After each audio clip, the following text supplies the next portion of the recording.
capítulo 11 de Gênesis tem duas divisões. A primeira é do versículo 1 ao 9, que fala sobre a Torre de Babel, e a segunda, do versículo 10 ao 32, que fala das gerações até Abrão. A gente vê aqui na primeira parte o ser humano procurando um meio de se fortalecer, de construir uma cidade, uma torre, e que essa torre tocasse ao céu. O objetivo era que eles ficassem poderosos, que eles não fossem espalhados por toda a terra. Na verdade, o termo Babel vem depois, por causa da confusão que o Senhor Deus trouxe. Mas Babel significa confusão, confusão de línguas, barulho, balbúrdia. Mas a Babel é como a Babilônia, Babel é uma linguagem de apostasia que sempre vai se opor à igreja de Deus e às coisas de Deus. Babel vai se opor a Abraão, e a gente vai ver sempre essa oposição das coisas do mundo com as coisas de Deus. Mas a Bíblia diz que Deus desceu para ver. Desceu é uma expressão, uma força de expressão, porque o Senhor Deus, ele conhece todas as coisas. Ele desce, confunde a língua dos homens para que eles não cumpram o seu propósito, porque não era a vontade de Deus. O Senhor vê que eles estavam unidos. Aqui também a gente percebe que a união produz um resultado, mesmo que às vezes um resultado não tão bom assim, um resultado mau, mas é a união.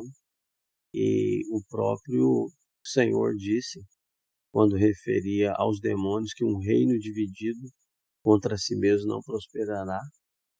E então a gente vê a questão do valor que tem a união aqui também. Mas o certo é que o Senhor confundiu a língua dos homens, que era uma só até aqui, e daí veio todas as línguas que temos hoje. Agora, o Pentecostes, lá de Atos capítulo 2, mostra que a confusão criada aqui em Babel, no Pentecostes, o Senhor Deus tira toda essa confusão e desfaz, essa balbúrdia, e as pessoas puderam entender. Todas as línguas ali representadas no dia de Pentecostes puderam ser compreendidas por causa do Espírito Santo de Deus.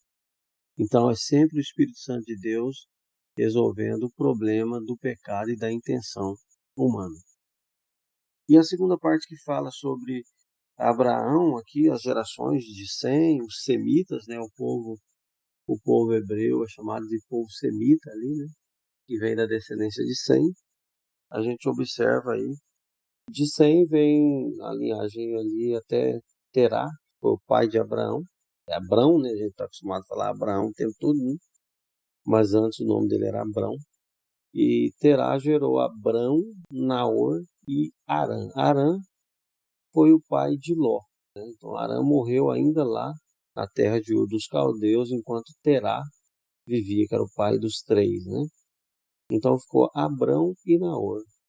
Abrão, ele sai da sua terra e aí traz Terá, que era o seu pai. E Naor ficou lá. Naor é quem foi o avô de Rebeca, foi dada depois a Isaac. E a gente observa aí que Abrão tem alguns autores que dá a tradução para hebreu daquele que atravessa, ou um que atravessa, um que atravessou, o que saiu. Mas em Gênesis mesmo, primordialmente foi referido a Abrão, ali em Gênesis 14. Gênesis 14, versículo 13, Abrão é definido como o hebreu. Então, Abrão é aquele que rompeu, que atravessou, que saiu da sua parentela, E aí vem mostrar também que todos aqueles que Deus tem uma chamada na vida deles, eles têm que sair, não do meio da parentela, mas tem que sair daquele lugar que Deus manda ele sair, que representava o mundo, o Ur dos Caldeus, a idolatria, todo aquele contexto ali de idolatria. Agora, ele trouxe o pai, mas o pai ficou também pelo caminho, e aí Ló, que fica, que era o sobrinho, acaba gerando transtorno. Deus tinha um propósito com ele.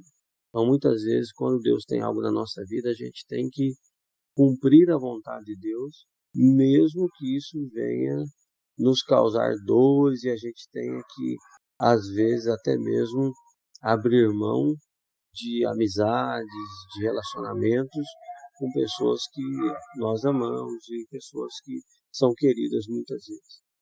E isso é uma grande verdade.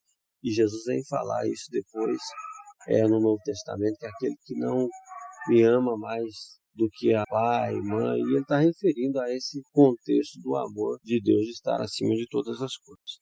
Então, se há alguém que ainda precisa atravessar para o lado de Deus, através da cruz de Cristo, esta palavra desse dia fala contigo. E você que já atravessou, saiba que esse lugar vale a pena, porque é o único lugar da bênção, o único lugar que vai nos levar a uma eternidade com Cristo. Amém? É esse o lado bom da nuvem, né? Porque a nuvem lá no Egito, nós vamos chegar lá ainda, né? A nuvem lá no Egito, o lado do Egito era o lado da escuridão e do problema e da dificuldade, mas do lado do povo de Israel era o lado da claridade, onde Deus facilitava o caminho do seu povo. Que Deus abençoe o seu dia, que Deus te dê vitória e uma boa leitura, uma boa meditação aí na palavra de Deus.